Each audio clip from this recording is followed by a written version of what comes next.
Hello guys, today I'm going to show you how to connect your Zapier with QuickBooks. So first log into your Zapier account and with your verified Gmail account. But guys, please don't forget to subscribe to our channel to help us post more helpful videos and tutorials. Now head over to the left sidebar and find App Connections. Click on it.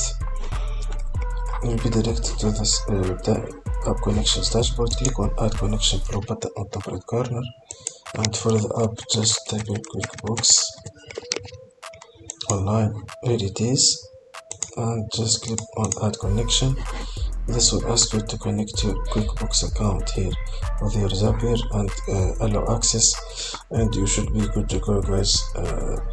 Your connection with Zapier should be active and ready to work. So this is pretty much it, guys. If you found this video helpful, don't forget to like, subscribe, and leave a comment.